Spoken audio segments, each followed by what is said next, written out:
എൻ്റെ പേര് ജിതിൻ. ഞാനിവിടെ അടുത്ത് തന്നെ കൈനേരിയിൽ നിന്നാണ് വരുന്നത്. ഞാനിന്നിപ്പോൾ ഇവിടെ വന്നിരിക്കുന്നത് ഉടമ്പടി എടുത്തതുകൊണ്ട് എനിക്ക് കിട്ടിയ അനുഗ്രഹങ്ങളും അതിലൂടെ എനിക്ക് വന്ന മാറ്റങ്ങളും നിങ്ങളുമായിട്ട് ഷെയർ ചെയ്യാനായിട്ടാണ്.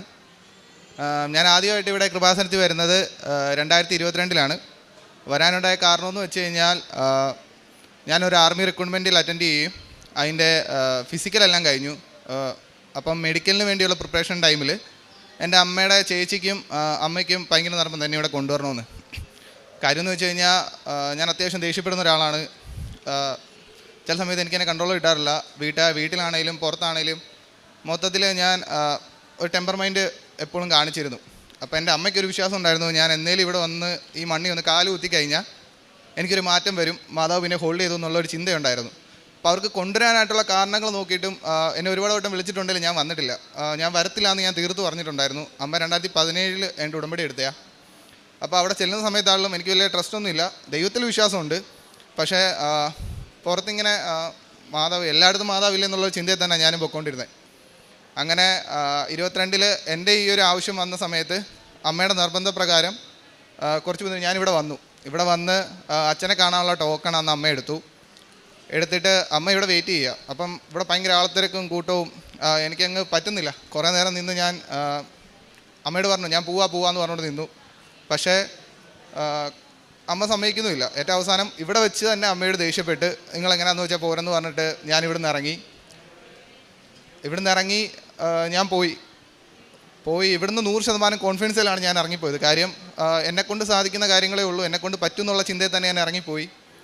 ഞാനിവിടുന്ന് പോയി കഴിഞ്ഞ് ഒരു 2 ദിവസത്തിനുള്ളിൽ തന്നെ ഞാൻ അറ്റൻഡ് ചെയ്ത ആർമി റിക്രൂട്ട്മെൻറ്റ് റാലി അതിൻ്റെ ട്രേഡ് അവർ അഗ്നിവീറിൻ്റെ സ്കീമിലോട്ട് വന്നപ്പോൾ അത് ക്യാൻസൽ ചെയ്തു. ഒന്നും കൂടെ വേണമെന്നുള്ളത് വന്നു. എനിക്കാണ് ഓപ്ഷനും ഇല്ല. കാര്യം എനിക്ക് ഏജ് ഓവർ ആവും. കറക്റ്റ് ടൈമിലാണ് ഇത് ഞാൻ അറ്റൻഡ് ചെയ്തത് എനിക്ക് കിട്ടിയത്. ഫസ്റ്റ് അടി അവിടുന്ന് തന്നെ കിട്ടി. രണ്ടാമത് പിന്നീട് അങ്ങോട്ട് എനിക്ക് തന്നെ അറിയത്തില്ല ജീവിതത്തിൽ എന്തുമാത്രം ഞാൻ കോൺഫിഡൻസ് ആയിട്ടിരുന്നോ അതിലുപരിയായിട്ട് എനിക്ക് സങ്കടങ്ങളും സമാധാനക്കേടും വിഷമതകളും എനിക്ക് തന്നെ പറ്റാത്തൊരു സാഹചര്യം. 100% കോൺഫിഡൻസ് ഇവിടുന്ന് ഇറങ്ങിപ്പോയി ഞാൻ. പിന്നെ അതിൻ്റെ ഇരട്ടി ഹോപ്പ് വെച്ചിട്ടാണ് പിന്നെ ഇങ്ങോട്ട് തിരിച്ചു വരുന്നത്.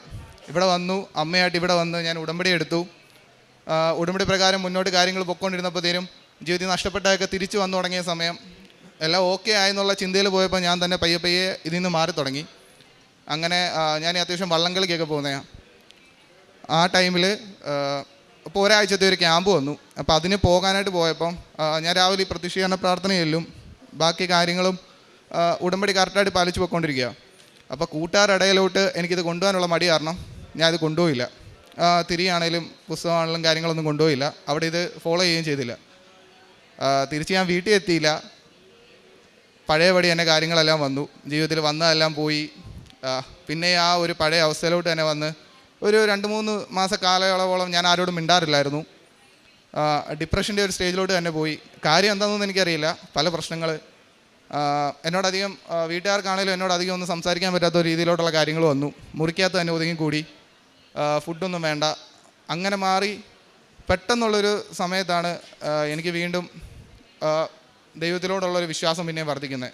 ഞാൻ ആ ടൈമിൽ എൻ്റെ കൊന്തയൊക്കെ ഊരി മാറ്റിയായിരുന്നു. ദൈവമൊന്നും ഇല്ല എന്നുള്ളൊരു കൺസെപ്റ്റിലോട്ട് തന്നെ മാറിയായിരുന്നു.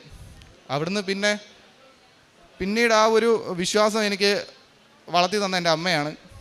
അമ്മ പിന്നെ വീണ്ടും രാത്രി ഞാൻ കിടക്കുന്ന സമയത്ത് ഇവിടുത്തെ ഉടമ്പടി തൈലം ഞാൻ എണീക്കുന്നതിന് മുന്നേ രാവിലെ അമ്മ പ്രാർത്ഥനയില്ലിട്ട് അമ്മ വന്ന് എൻ്റെ നെറ്റിയിലും ചുണ്ടത്തൊക്കെ തേക്കും.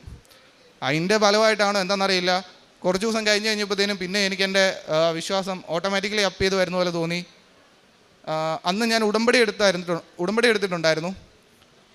ഞാനിവിടെ ഒന്ന് ഉടമ്പടി പുതുക്കി. പിന്നെ മുന്നോട്ട് എന്നാ ചെയ്യണമെന്നറിയത്തില്ല. എന്തായാലും ഈ റിക്രൂട്ട്മെൻറ്റ് പോയി, ഇനി മുന്നോട്ട് എന്നാ ചെയ്യണമെന്നുള്ളൊരു വഴിയില്ലാതെ നിന്ന സമയത്താണ് IELTS പ്രിപ്പയർ ചെയ്യാന്നുള്ള രീതിയിൽ ഞാൻ മുന്നോട്ട് പോയി. ഇവിടെ ഒന്ന് ഉടമ്പടി പുതുക്കിയിട്ട് ഞാൻ IELTS പ്രിപ്പയർ ചെയ്ത് എല്ലാം ചെയ്തെങ്കിലും ഫസ്റ്റ് അറ്റംപ്റ്റിൽ ഞാൻ ഫെയിലായിപ്പോയി. പക്ഷേ അപ്പോൾ എനിക്ക് ട്രസ്റ്റ് ഉണ്ടായിരുന്നു. രണ്ടാമത് വന്നു, രണ്ടാമതും അതേപോലെ തന്നെ സംഭവിച്ചു. അപ്പോൾ അതും 0.5 എന്നുള്ളൊരു നിരക്കിലാണ് എനിക്ക് പോകുന്നത്. മൂന്നാമത്തെ വട്ടം ഞാനിവിടെ വന്നപ്പോഴത്തേനും അച്ഛൻ്റെ ഉടമ്പടിക്കാൻ ധ്യാനം കൂടിക്കൊണ്ടിരുന്നപ്പോഴത്തേനും അച്ഛൻ അതിനകത്ത് പറഞ്ഞൊരു കാര്യം എൻ്റെ മനസ്സിൽ ഭയങ്കരമായിട്ട് തട്ടി. നമ്മൾ ഉടമ്പടി വെച്ചിട്ട് ആ നിയോഗങ്ങൾ സഹായിക്കുന്നില്ല എന്നുണ്ടെങ്കിൽ ആ ഉടമ്പടിക്ക് ഒരു പട്ടിത്തിട്ടത്തിൻ്റെ വിലയാണ് മാതാവ് തരുന്നതെന്ന്. അതെന്നെ ഭയങ്കരമായിട്ട് സ്ട്രൈക്ക് ചെയ്തു. ഞാൻ അപ്പോൾ ഇവിടെ വെച്ചൊരു തീരുമാനം എടുത്തു, ഇതിലും കൂടെ ഞാൻ പാസ്സായില്ല എന്നുണ്ടെങ്കിൽ ഇനി ഞാൻ ഈ ഉടമ്പടി കണ്ടിന്യൂ ചെയ്യുന്നില്ല, നിർത്തുകയെന്ന് പറഞ്ഞു. സാധാരണ പോലെ തന്നെ ഞാൻ പിന്നെയും പൊട്ടി. ഞാൻ എൻ്റെ ഉടമ്പടി അവസാനിപ്പിച്ചു. പക്ഷേ അവസാനിപ്പിച്ചത് അങ്ങനെ ആയിട്ടല്ല. എൻ്റെ ഉടമ്പടിയിൽ എനിക്ക് വാല്യൂ ഇല്ലാതായിട്ട് തോന്നിയിട്ടുള്ളൂ. പക്ഷേ എൻ്റെ അമ്മയുടെ ഉടമ്പടിയിൽ എനിക്ക് നല്ല വാല്യൂ ആയിട്ട് തോന്നിയായിരുന്നു. ഞാൻ പിന്നെ എൻ്റെ അമ്മയുടെ ഉടമ്പടി ഫോളോ ചെയ്തു. അതിൽ സാധാരണ എങ്ങനെയാണോ ചെയ്യുന്നത് അതുപോലെ തന്നെ ഫോളോ ചെയ്ത് മുന്നോട്ട് പോയി. അതിൻ്റെ ഫലമായിട്ട് എനിക്ക് ലാസ്റ്റ് എഴുതിയ എക്സാമിൽ എനിക്ക് ഓഫർ ലെറ്ററിന് വെക്കാനായിട്ടുള്ള സ്കോർ കിട്ടിയായിരുന്നു. അങ്ങനെ ഞാൻ ഓഫർ ലെറ്ററിന് അപ്ലൈ ചെയ്തിട്ട് വെച്ച കോളേജിലെല്ലാം റിജക്ഷൻസാണ് വരുന്നത്. വെയിറ്റിംഗ് ലിസ്റ്റിലോട്ടാണ് എല്ലാം പൊയ്ക്കൊണ്ടിരുന്നത്. അവസാനം അവിടുത്തെ ഒരു ഡെലിഗേറ്റ് പറഞ്ഞിട്ട് വീണ്ടും ഫീസ് അടച്ച് വെച്ചുകൊണ്ടിരിക്കുക. ആ സമയത്ത് ശരിക്കും നമ്മൾ ഒറ്റപ്പെട്ടു പോകുന്നൊരവസ്ഥയായി. കാര്യം കോളേജിലോട്ടെല്ലാം ഫീസ് അടയ്ക്കുന്ന സമയത്ത് എനിക്ക് ജോലിയില്ല, അമ്മയും ജോലിയൊന്നുമില്ല. നമ്മുടെ കൃഷിയിലൂടെയൊക്കെയാണ് ഞങ്ങൾ ജീവിക്കുന്നത്. ആ സമയത്ത് പെട്ടെന്ന് അങ്ങനെ ഫണ്ട് നമുക്ക് അങ്ങനെ കണ്ടുപിടിക്കാൻ പറ്റുന്നൊരു സാഹചര്യമല്ല. അപ്പം അമ്മയും വരെ എന്നോട് പറഞ്ഞു, ഇനിയിപ്പം പെട്ടെന്നുള്ള സാഹചര്യത്തിൽ എവിടെ നിന്ന് പൈസ ഉണ്ടാക്കാനാ, നീ എന്തെങ്കിലും ചെയ്യുമെന്ന് പറഞ്ഞ്. അങ്ങനെ ഒറ്റപ്പെട്ടു പോകുന്നൊരു സാഹചര്യത്തിൽ എന്ത് ചെയ്യുമെന്നറിയാൻ നിൽക്കാൻ നേരത്ത് എൻ്റെ മുന്നിൽ എൻ്റെ ഒരു കൂട്ടുകാരൻ വഴിയായിട്ട് ഞാൻ അതിന് വെക്കുകയും പിന്നെ ആ ഡെലിഗേറ്റ് പറഞ്ഞതും എനിക്ക് ക്യാൻസലായി പോവുകയും ചെയ്തു.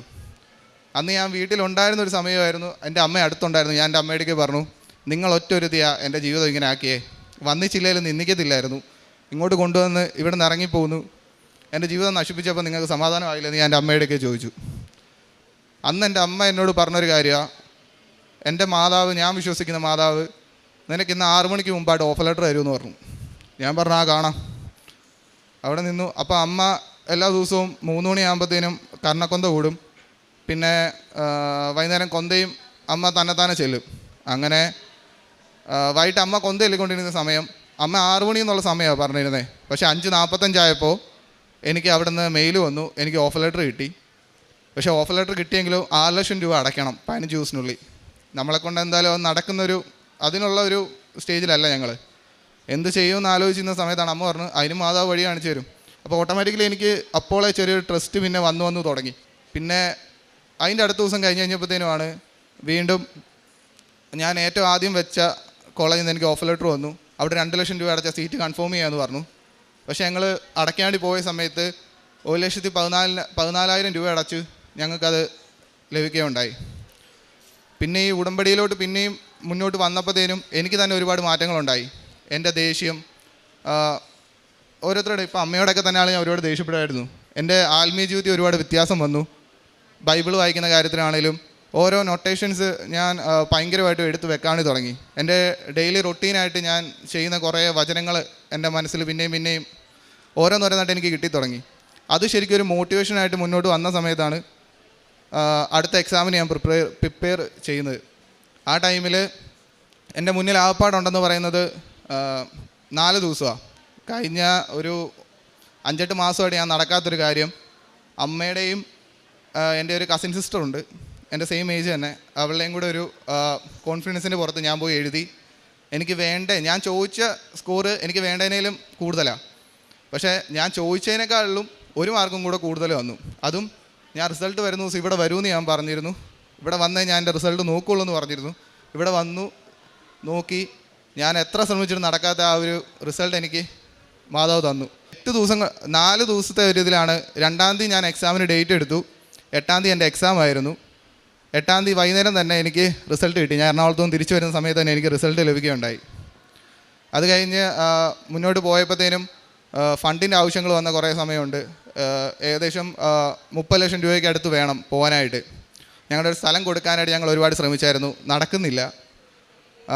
നമ്മുടെ ഉടമ്പടി ഉപ്പിട്ട് അമ്മ പ്രാർത്ഥിച്ചതിൻ്റെ ഫലമായിട്ട് സ്ഥലത്തിൻ്റെ കച്ചവടം നടന്നു. ഞങ്ങൾ 1 ടൈം സെറ്റിൽമെൻറ്റ് ചെയ്തിട്ടുണ്ടായിരുന്നു ബാങ്ക് ലോൺ എടുത്ത സമയത്ത്. അപ്പോൾ ബാങ്കിൽ നിന്ന് ലോൺ കിട്ടത്തില്ല എന്നുള്ള സാഹചര്യമായിരുന്നു. മാതാവിൻ്റെ ഇടയ്ക്ക് ഡേറ്റ് ഇട്ട് അമ്മയുടെ പ്രാർത്ഥനയുടെ ഫലമായിട്ട് നമ്മൾ ഒന്നിച്ച് പ്രാർത്ഥിച്ചതിൻ്റെ ഫലമായിട്ടും ബാങ്കിൽ നിന്ന് ലോൺ അപ്രൂവ് ആയി കിട്ടി. അങ്ങോട്ട് പോകാനുള്ള ഓരോ കാര്യങ്ങളും ഒരു തടസ്സവും ഇല്ലാതെ മുന്നോട്ടുള്ള എല്ലാ കാര്യങ്ങളും നടത്തി തന്ന് ഈ മാസം 20-ാം തീയതി ഞാൻ കാനഡയ്ക്ക് പോവുകയാണ്. എൻ്റെ വിസയും സാധനങ്ങളെല്ലാം എനിക്ക് മിനിഞ്ഞാന്ന് കിട്ടി. ഓരോ പ്രാവശ്യവും എനിക്ക് എന്തെങ്കിലും ഈ വിസ വരുന്ന കാര്യമാണേലും എക്സാം പാസ്സാകുന്ന കാര്യമാണേലും എല്ലാം ഞാനിങ്ങനെ അമ്മയിടയ്ക്ക് ചോദിക്കും, അമ്മ പാസ്സാവുമോ അല്ലെ എങ്ങനെയാണെന്നുള്ള കാര്യം ഞാൻ ചോദിക്കും. അതും നമ്മുടെ ഈ അച്ഛൻ്റെ ധ്യാനത്തിൽ നിന്ന് തന്നെ കിട്ടിയതാണ്. പല സാക്ഷ്യത്തിലും പലരും പറഞ്ഞിട്ടുണ്ട്, അമ്മമാരുടെ ഇടയ്ക്ക് ചോദിക്കാൻ നേരത്ത് അവർ പറയുന്നത് അവരുടെ ആ ഒരു കോൺഫിഡൻസ് മാതാവിൽ അവർക്ക് അത്ര വിശ്വാസമുണ്ട്, അപ്പോൾ നമ്മുടെ വിശ്വാസവും ഓൾറെഡി വർദ്ധിക്കും.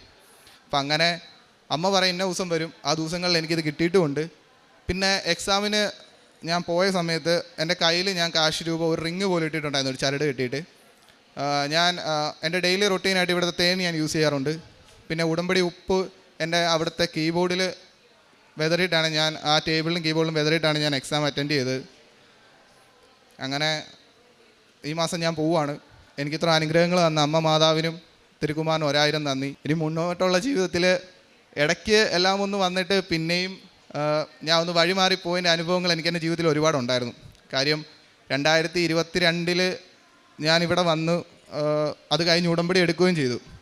അത് കഴിഞ്ഞൊന്ന് മാറിപ്പോയതിൻ്റെ അനുഭവമായിട്ട് ഈ 23 തൊട്ട് ഈ ഒരു മാസം മുന്നേ വരെ ഞാൻ നല്ല രീതിയിൽ സ്ട്രഗിൾ ചെയ്തിട്ടുണ്ട്.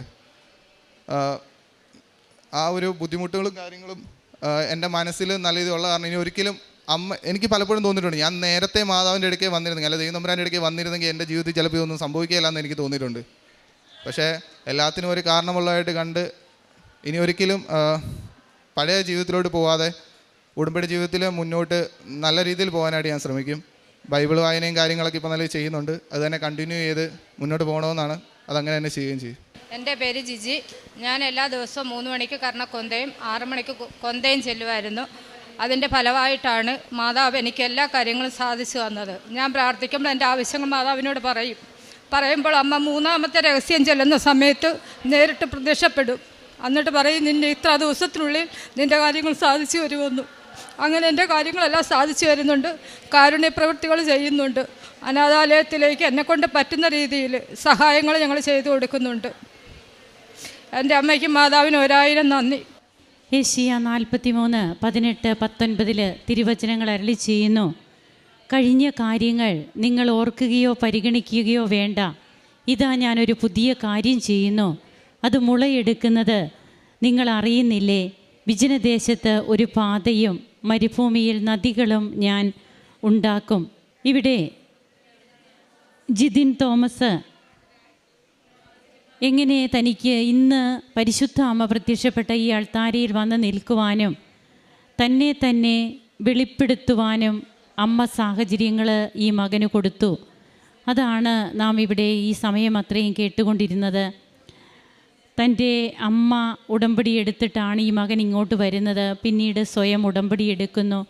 എന്നാൽ അതിൽ നിന്നൊക്കെ പിന്നീട് താൻ എങ്ങനെ വിട്ടുപോയി, വീണ്ടും എങ്ങനെ താൻ ഉടമ്പടിയിലൂടെ മാത്രമേ തനിക്ക് നടക്കുകയുള്ളൂ കാര്യങ്ങളെന്ന് ബോധ്യപ്പെട്ടു. തൻ്റെ ജീവിതത്തിൽ തനിക്ക് താൻ ഒറ്റപ്പെട്ടു പോയ നിമിഷങ്ങൾ, ഈ അവസ്ഥകളിലൂടെയൊക്കെ താൻ കടന്നു പോകുമ്പോൾ തൻ്റെ അമ്മ, തൻ്റെ പെറ്റമ്മ തനിക്ക് വേണ്ടിയിട്ട് എങ്ങനെയാണ് നിലകൊണ്ടത്, അമ്മയുടെ ഉടമ്പടി തന്നെ എങ്ങനെ കൂടുതൽ വിശ്വാസ സ്ഥിരതയുള്ളവനാക്കുന്നു, ദൈവത്തോട് കൂടുതൽ അടുക്കുവാനായിട്ട് തനിക്ക് എങ്ങനെ കഴിഞ്ഞു. ഓരോ പ്രാവശ്യവും പരിശുദ്ധ അമ്മ ആ മകളോട് സംസാരിക്കുകയും, അതായത് അമ്മയെ ഞാൻ കണ്ടു, എല്ലാ ദിവസവും 3ാമത്തെ ദിവ്യരഹസ്യം പ്രാർത്ഥിക്കുമ്പോൾ അമ്മ എനിക്ക് പ്രത്യക്ഷപ്പെടും, അമ്മ എന്നോട് പറയും ഇന്നതുപോലെ നിൻ്റെ മകൻ്റെ കാര്യങ്ങൾ നടക്കും. അതനുസരിച്ച് ആ മകള് ഓരോന്നും തൻ്റെ മകനോട് പറയുന്നു. ആ സമയത്തിനുള്ളിൽ തന്നെ എങ്ങനെയാണ് ഈ മകന് വിസയുടെ കാര്യവും ഓഫർ ലെറ്റർ ഓരോന്നും ഇവിടെ പറയുകയുണ്ടായി. ഇതൊക്കെ എങ്ങനെയാണ് സംഭവിച്ചത്? സിസ്റ്റർ ചുരുക്കുകയാണ്. അതായത് ഈ മകൻ പറഞ്ഞത് നാം കേട്ടതാണ്.